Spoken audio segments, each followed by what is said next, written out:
Buenas tardes a todos. Nuevamente, es un verdadero gusto darles la bienvenida a esta nueva jornada del ciclo de conferencias sobre narrativas democráticas, desafíos y alternativas en sociedad, política, comunicación y tecnologías digitales desde América Latina.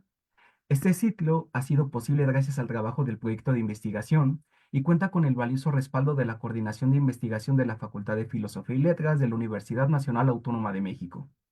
Nos alegra profundamente contar con su presencia y participación, y nuestra intención de este espacio es que se mantenga abierto al diálogo y a la construcción colectiva. Por eso, los invitamos cordialmente a involucrarse activamente a lo largo de cada sesión. Las conferencias serán transmitidas a lo largo de nuestra página de Facebook, Democracia 21-23. A través de ella pueden seguir todo nuestro contenido en tiempo real y compartir sus preguntas y reflexiones en el chat. Sus aportaciones serán en parte fundamental para la discusión, así que no duden en sumarse a esta conversación. Deseamos que esta experiencia sea provechosa y estimulante para cada uno de ustedes, y los temas que abordaremos a lo largo de este ciclo son de vital importancia para comprender los desafíos actuales de nuestra sociedad. Sin más, le reiteramos la bienvenida y los invitamos a todos a disfrutar de esta sesión. Esperamos sus preguntas y comentarios y damos inicio.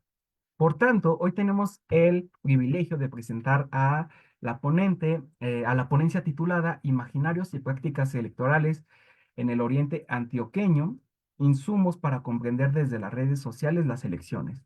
Antes de darle la palabra a nuestra ponente, me gustaría destacar brevemente su sólida trayectoria académica.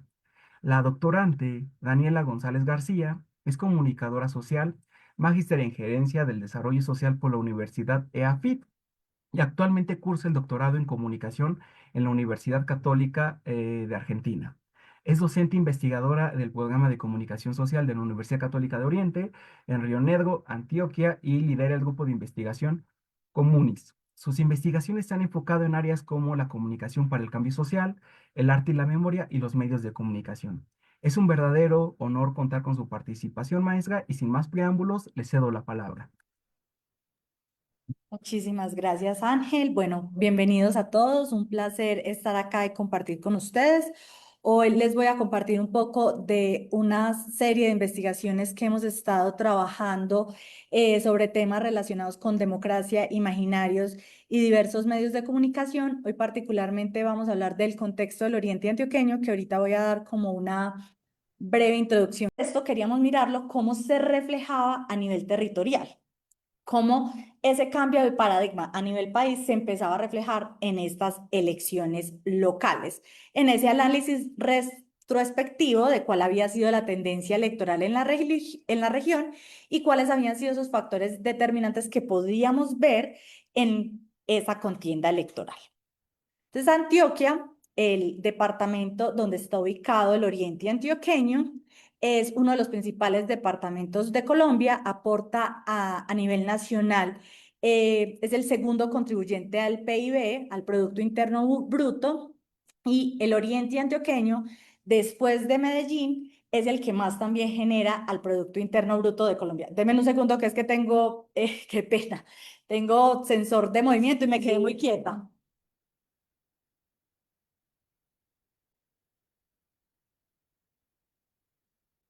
Ya vi que esto me va a pasar varias veces. Disculpa. Entonces, al ser una economía fuerte, un territorio que se ha considerado próspero, donde está en este momento de lógicas o muchas lógicas empresariales que han llevado a determinarlo como un punto estratégico.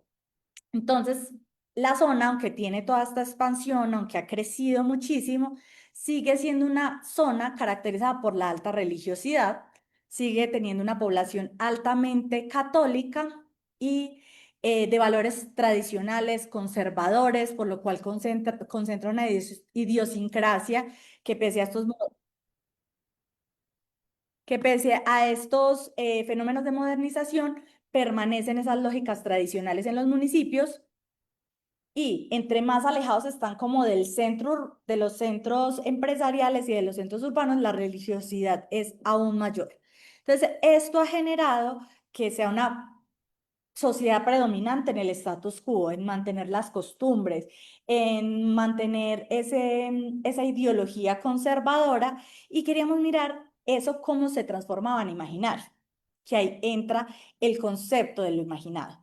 Cómo nosotros tenemos unas imágenes que se reproducen a nivel social y unos símbolos, signos, pero también ideas que prevalecen en nuestra mente, que están derivadas de la relación Facebook Live. Él solo hacía Facebook Live. Fue tendencia en TikTok en toda su campaña. Entonces fue el primer candidato que tuvo una estrategia digital muy marcada y que fue un candidato que a través de esa estrategia digital logró llegar a niveles que no se habían alcanzado en términos de las narrativas políticas. Entonces, desde ese caso en particular, la atención de todos los que querían participar en política se fue a las redes. Es tanto que en un primer momento Gustavo Petro no había sido tan activo en redes y a partir de que ve en la primera vuelta resurgir a Rodolfo Hernández, dice como, vengan, tenemos que ponerle cuidado a las redes, tenemos que empezar a mirar qué es lo que está sucediendo en las redes. Entonces, desde ahí nació como esa necesidad nuestra de empezar a preguntarnos qué pasa en las redes, qué se está mirando en las redes y qué la gente está identificando en las redes que la está llevando a votar. Entonces, desde ahí nos planteamos un objetivo general que fue analizar esos imaginarios que se expresan en la red social Instagram de los candidatos de las alcaldías del Oriente Antioqueño. Desde ahí identificamos algunos componentes característicos de las publicaciones, como quién era el personaje que estaba, cuáles eran sus relaciones, desde quién se mostraba, qué no se mostraba, cuáles eran las palabras claves. Después describimos la narrativa presente en las publicaciones de Instagram de los candidatos, es decir, qué estaban vendiendo, entre comillas, cuál era su marketing político, cuál era su línea programática, pero también su línea afectiva y emocional hacia el público. Y como tercer objetivo, establecimos los imaginarios sociales presentes en las publicaciones de Instagram de estos candidatos. Es importante que acá recalcar que son 23 municipios que hay en el Oriente Antioqueño y que cada municipio tuvo un promedio de 5 candidatos, por lo que era muy difícil tomar absolutamente todos los candidatos que tuvieron, pues que estaban y la narrativa que estaba. Pero lo que hicimos fue tomar a los candidatos ganadores, es decir, quiénes fueron los elegidos. Para determinar que si habían sido elegidos era porque la narrativa desde la que habían construido su ejercicio político había verdaderamente representado eso que está dentro de lo imaginario.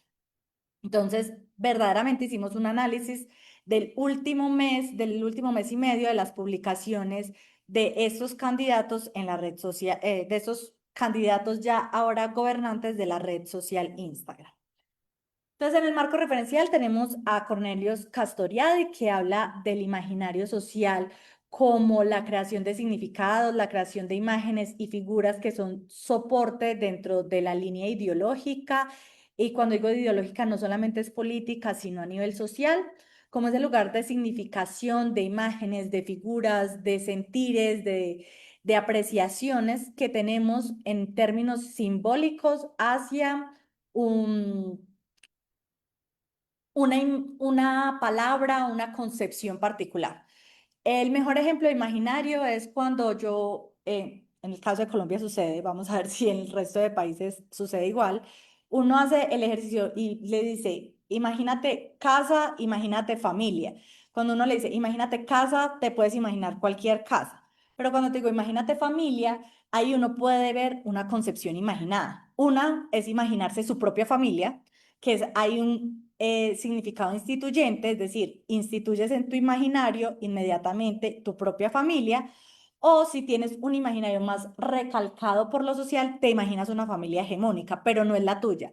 Si esa familia hegemónica está en tu imaginario y tu familia representa eso, ese imaginario sí está relacionado. Te imaginas tu familia, pero porque tu familia está respondiendo a esas lógicas de familia como lo tenemos en la concepción tradicional, dependiendo mucho de la configuración social a la que estamos emergiendo.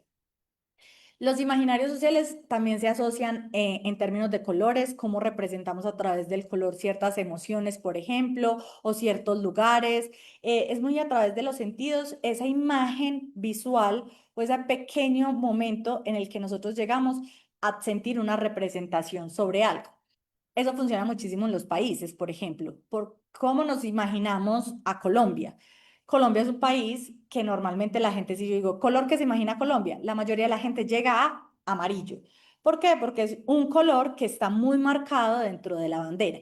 Eso es un imaginario instituyente, está muy enmarcado por una representación visual. Pero eso pasa con gente normalmente que es de afuera. Si uno le pregunta a la gente de mi región cuál es el color de Colombia, dicen que es verde. ¿Por qué? Primero, porque la bandera de Antioquia es verde y segundo, porque nosotros estamos enmarcados, como lo decía ahorita, en una región altamente de montaña, de bosque y uno sale en cualquier lado de la región y es verde. Entonces ahí hay una institución social y un significado social que involucra muchísimo más ese imaginario.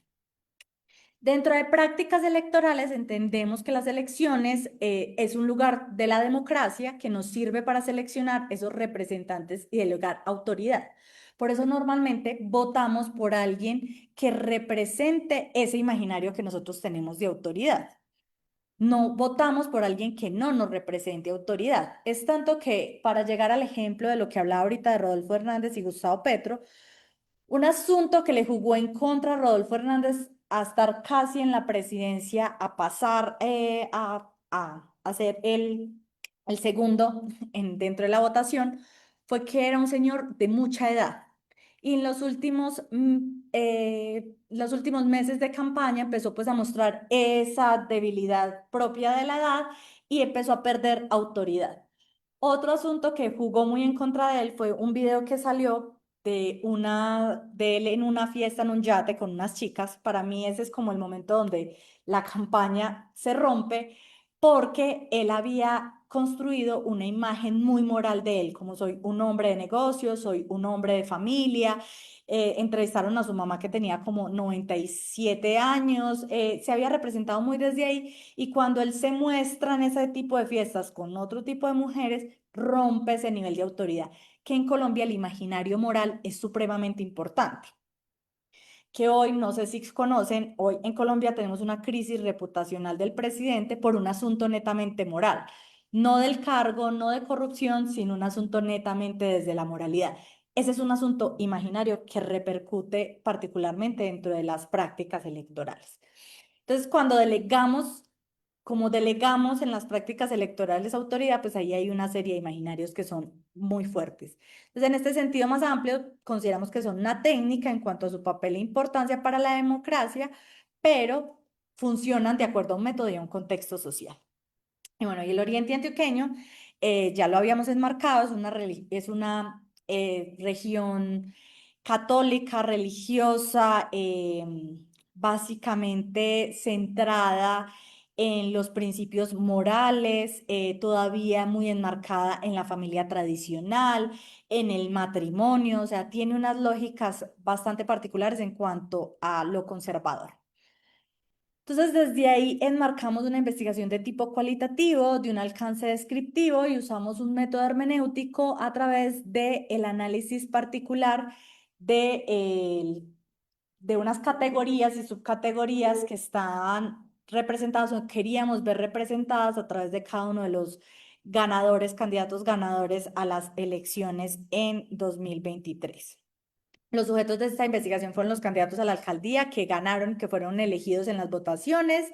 Se exceptuaron 4 municipios del análisis, entonces al final tuvimos 19 municipios en el análisis, que fueron Nariño, San Rafael, Argelia y San Vicente Ferrer, porque fueron los candidatos que o habían borrado sus publicaciones de Instagram porque no teníamos el récord si lo habían tenido o no, pero fueron municipios que ya no tenían perfiles los alcaldes ganadores en ese momento o no tenían publicaciones hechas cuando estuvieron en campaña.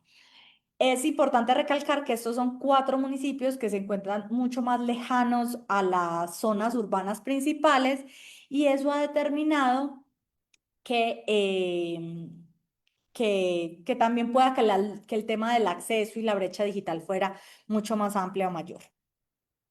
Lo primero que hicimos fue una identificación de las publicaciones, hicimos un número total de cada municipio, donde el candidato ganador cuántas publicaciones había hecho en ese último mes. Tenemos el candidato, por ejemplo, Jorge Rivas, que había hecho 150 publicaciones, muy diferente a un municipio como Cocorná, que es un municipio mucho más alejado, donde solo había hecho 25 publicaciones. Entonces, acá también tenemos una relación de que a más, o entre más grande sea el centro urbano, donde haya menos brecha digital, pues las redes sociales jugaron un papel mayor y tuvieron un mayor dinamismo que las zonas que estaban más apartadas. Voy a hacer, qué pena, un cambio acá rápido para decirles que aquí esto se divide en Río Negro, Marinilla, el Santuario, el Peñol, Guarne y el Retiro. Se divide este centro acá, que está Río Negro, que es el municipio principal, que es donde está ubicada la universidad, el aeropuerto, es el más cercano a Medellín, está conectado por un túnel a 30 minutos de Medellín, que es el centro urbano. Son los municipios considerados altiplano. Entonces, estos otros municipios que están acá más alejados del centro normalmente se conocen en diversas regiones como bosques, páramos, eh, bosque, páramo y aguas, porque acá hay una zona de embalses. Entonces ahí es importante recalcar que las publicaciones, una de las identificaciones que hicimos es que perdía la fuerza a la medida que se alejaba del centro. Es decir, entre más lejos estuvieran del centro, las redes jugaron un papel menos determinante, tenían menos interacciones, menos comentarios, menos me gustan, entonces fueron mucho menos representativas. Ejemplo, tenemos Abejorral, que es un municipio más alejado, o Alejandría con 25 y 10. Y tenemos un Carmen de Viboral, un Río Negro, un Guarne, un Santuario que están ubicados en el centro con un número mucho mayor de publicaciones en ese mes. Entonces, lo primero que hicimos fue esa identificación de que los candidatos habían construido y luego hicimos una matriz de análisis donde hablamos de las personas que aparecían, de los roles que estas personas estaban realizando dentro de o estaban ejecutando dentro de la publicación, qué acciones estaban enmarcadas dentro de estos actores que aparecían en la publicación, qué objetos podríamos identificar, cuál era el espacio dentro del que ellos estaban ubicados y ya dentro de las dentro de los otros elementos, identificamos palabras claves, los eslogans, qué palabras jugaban ahí y cuáles fueron los calificativos sobre los que usaban dentro de sus publicaciones. Esta es una matriz mm, que abarca todas las publicaciones de ese mes en esos elementos particulares que nos permitían identificar realmente el imaginario. Entonces, los resultados, lo primero que encontramos es que particularmente dependiendo estas zonas se llaman así altiplano, embalses, bosques y páramos porque tienen unas relaciones con el espacio geográfico, con el territorio geográfico de una manera diferente. Altiplano se llama así porque realmente queda en un altiplano, es un valle donde está ubicado el aeropuerto, todos estos elementos y es supremamente plano, se encuentra en la parte de arriba. Embalses es una zona de ríos, de aguas mucho más cálida que la zona altiplano y se encuentra muy rodeada de verde. Bosques, como su nombre lo dice, efectivamente está rodeada, es una zona más boscosa, es unos municipios mucho más pequeños, con áreas protegidas que han llevado y que está muy enmarcado en la agricultura en este momento. Y la zona páramo, que es una zona altamente fría, mucho más alta que el altiplano, está alrededor de unos 2.200 metros sobre el mar, lo que juega que sea, por ejemplo, donde encontramos que había una tendencia mucho más conservadora de las personas. Ese fue uno de los elementos diferenciales, que a mayor altura el imaginario que representaban estos candidatos era muchísimo más tradicional. O sea, mostraban mucho más costumbres tradicionales, la familia, estaban muy enmarcados en unos valores tradicionales, que mientras se alejaban un poco de esas zonas más altas, lograban vincular narrativamente otros elementos diferenciales. Se encontraron algunas temáticas recurrentes o imaginarios que estaban asociados a unas temáticas recurrentes como la educación, la seguridad, el progreso, la transformación, el desarrollo económico. El género en estas elecciones jugó un papel fundamental. Ahorita voy a hablar un poco más de esto. La inclusión de diversos grupos sociales y el tema de la responsabilidad ambiental. Acá hay un factor determinante que el primero fue el tema de la seguridad. Digamos que ese es un imaginario que viene asociado tradicionalmente a la derecha en Colombia. La seguridad es una narrativa que ha usado estratégicamente la derecha en Colombia desde los años 90, donde Colombia estuvo en el mayor auge, los finales de los 90, principios de los 2000, donde estuvo en más auge el conflicto armado, lo que ha llevado a que la seguridad sea un elemento recurrente dentro de la narrativa de particularmente la derecha. Entonces es un elemento que fue muy fuerte y que se encontró bastante dentro de estas publicaciones. Ahorita vamos a ver a qué estaba asociada esta seguridad, porque la seguridad estaba muy asociado a la presencia de la fuerza pública, particularmente ese era el imaginario donde estaba. Cuando te vendía seguridad, el actor que aparecía era la fuerza pública, es decir, la policía y los militares eran la representación desde estos candidatos para el tema de la seguridad.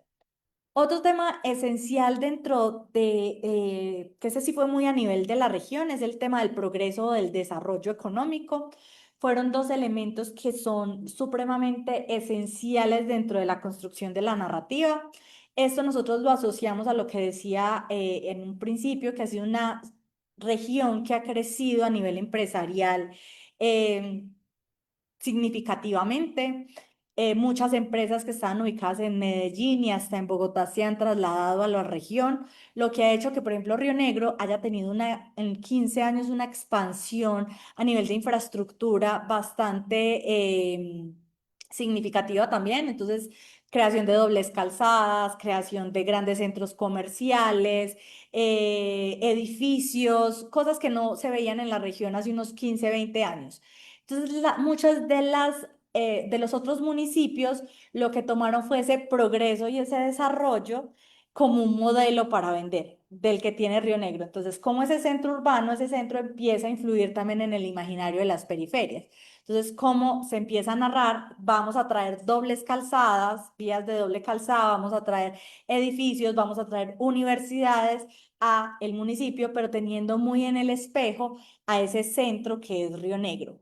Es tanto que ahorita, en este momento, estamos muy enmarcados en la creación de un área metropolitana para esa zona que se llama Altiplano, teniendo a Río Negro como ese modelo o ese centro también a nivel administrativo. Entonces ahí vemos mucho esa influencia de Río Negro como espejo o como modelo o eso que queremos ser de la región.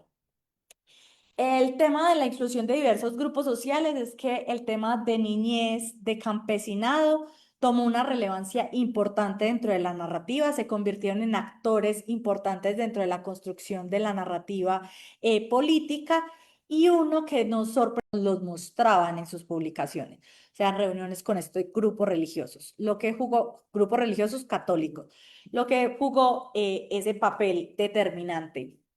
Y el tema efectivamente fue mucho como un componente influencer. Demuestro mi familia, juego con mis hijos, estoy de paseo en tal lado en el Parque Río Negro. Entonces el marco de la familia fue fundamental dentro de esa construcción imaginaria, pero de la familia nuclear, acá es importante padre, madre e hijos.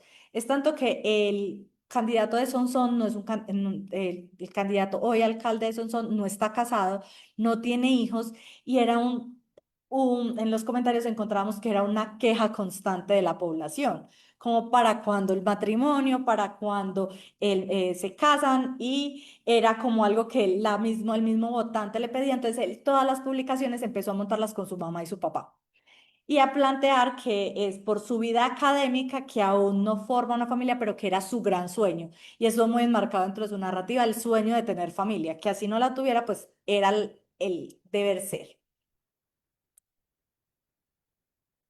El otro componente, sobre todo en municipios más alejados, fue el tema del campo y la ruralidad.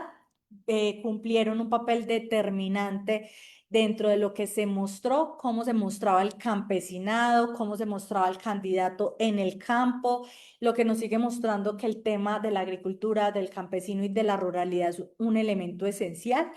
En solo dos municipios no encontramos alusiones a la ruralidad, que fue en el municipio de Río Negro, que ya da mucho contexto de él, y en un municipio que se llama El Retiro. El municipio del Retiro está a 33 kilómetros de Medellín, es un municipio muy cercano, pero es un municipio que se convirtió como en la casa de retiro de los jubilados de Medellín. Es un municipio muy pequeño, pero donde el metro cuadrado es costosísimo. O sea, una casa puede estar alrededor de $25.000. O sea, es costosísimo. Entonces allá vive el jubilado de la gran empresa, del gran banco, pero es jubilado. Entonces allá verdaderamente no hay ruralidad. Ya todos son parcelaciones, o sea, casas, fincas, donde vive gente retirada de altos ingresos económicos. Entonces, por eso fueron los únicos dos municipios donde la ruralidad no se habló. De resto, fue todavía un imaginario que es muy fuerte a la hora de votar. Y era un lugar donde recibían alta interacción los candidatos por parte de sus votantes. Esta fue una categoría emergente, esta no esperábamos encontrarnos, fue un imaginario o fue una construcción imaginada que no esperábamos encontrar dentro de la narrativa, por lo mismo porque estábamos muy enmarcados en que era pues una sociedad tradicional, una sociedad patriarcal, religiosa, pero el tema de lo femenino jugó un papel esencial, sobre todo en la narrativa de cuatro candidatas. Lo máximo que habíamos tenido en el Oriente Antioqueño había sido dos alcaldesas en todos los municipios del Oriente. Habían dos. Este año ganaron cuatro. O sea, habían sido dos y dos que no habían estado en el mismo periodo, pero eran las únicas que habían llegado a ser alcaldesas en la historia de lo que llevan los alcaldes por elección popular, que es desde los años 84, desde el año 86, perdón.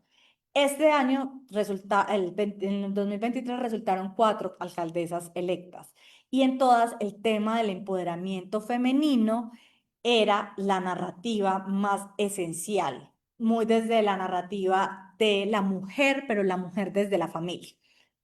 El empoderamiento femenino era, soy mujer, soy líder, pero soy mamá.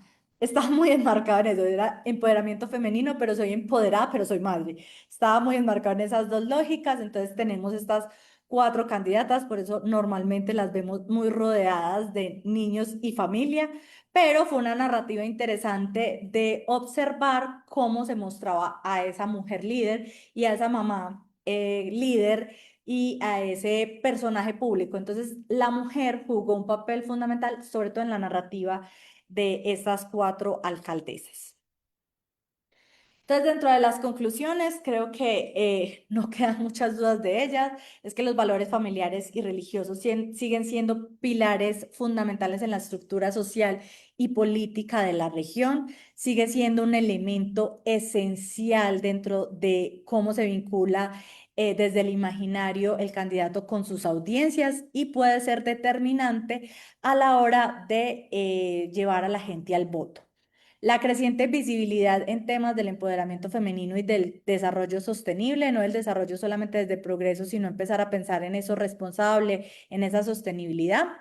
La valoración del entorno rural como un espacio todavía de tradición, de autosuficiencia y del marco de esa personificación del campesino como un elemento esencial dentro de la economía local y las expectativas del progreso económico y social fundamentales para el votante de la región y ese asociar el progreso económico y social a la infraestructura, sobre todo vial. No sé si tienen preguntas, hasta acá finaliza mi presentación como tal, como para ser juiciosa con el tiempo de todos. Perfecto, pues queremos expresar nuestro más sincero agradecimiento a la maestra Daniela González García por compartir con nosotros sus valiosas y profundas reflexiones. Su mirada crítica y sumamente enriquecedora sobre estas dinámicas electorales y el papel en las redes sociales nos va a permitir abrir un espacio de diálogo. Entonces, pasaré, maestra, a leerle algunas preguntas que nos mandaron. Entonces, permítame un momento. La primera, justamente preguntan, ¿hasta qué punto los imaginarios políticos en redes son espontáneos y hasta qué punto están dirigidos? Esa es la primera.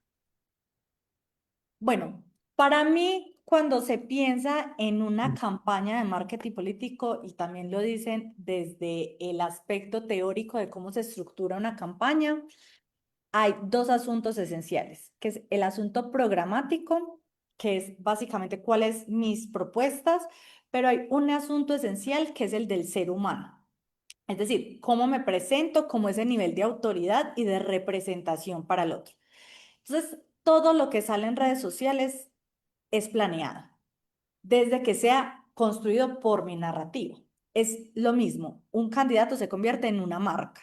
Si tú eres el gerente de Apple, todo lo que salga de Apple a través de mis redes sociales tiene que estar controlado por mí. ¿Cómo lo muestro? ¿Cuál es la imagen? ¿Qué quiero vender? ¿Cómo voy a mostrar estatus? ¿Cómo voy a mostrar calidad? Y esos son mis atributos. Lo mismo se piensa con un candidato. Cuando uno trabaja en términos de una campaña de marketing político, construye al candidato como marca. ¿Cuáles van a ser esos atributos que tiene el candidato? Entonces, ¿cuál es eso que el candidato puede sentir representación sobre el otro? Puede sentir cómo puede mostrarse como ese lugar de autoridad, pero también como un ser humano, pero cómo a través de esto puede mostrar también su campaña programática. Voy a hablar de un ejemplo particular, no voy a hablar del candidato porque esa campaña la conocí a nivel personal, pero al candidato en términos de su campaña le empezaron a decir, tienes que aparecer con el perro. El perro era de su esposa, no era de él. No es muy afín a los perros, lo respeta, lo deja estar en su casa, le da comida, pero no es como el feeling del perro. El perro es más de su esposa que sí lo amaba, le da picos. Dentro de la campaña se dijo que una de las líneas programáticas era el bienestar animal, porque ahorita pues está considerado dentro del núcleo familiar no solamente los hijos, sino también las mascotas. Y estaba muy enmarcado en una ley que se estaba dando en Colombia para el cuidado animal. Estaba ese contexto. ¿Qué le dijeron al candidato? Tienes que aparecer acariciando tu perro. Él estaba hablando de otra cosa, pero el perro aparece, se le sube, él lo toca, lo jonjolea y sale. Pero estaba muy enmarcado en lo que él estaba hablando del bienestar y de todos los miembros de la familia.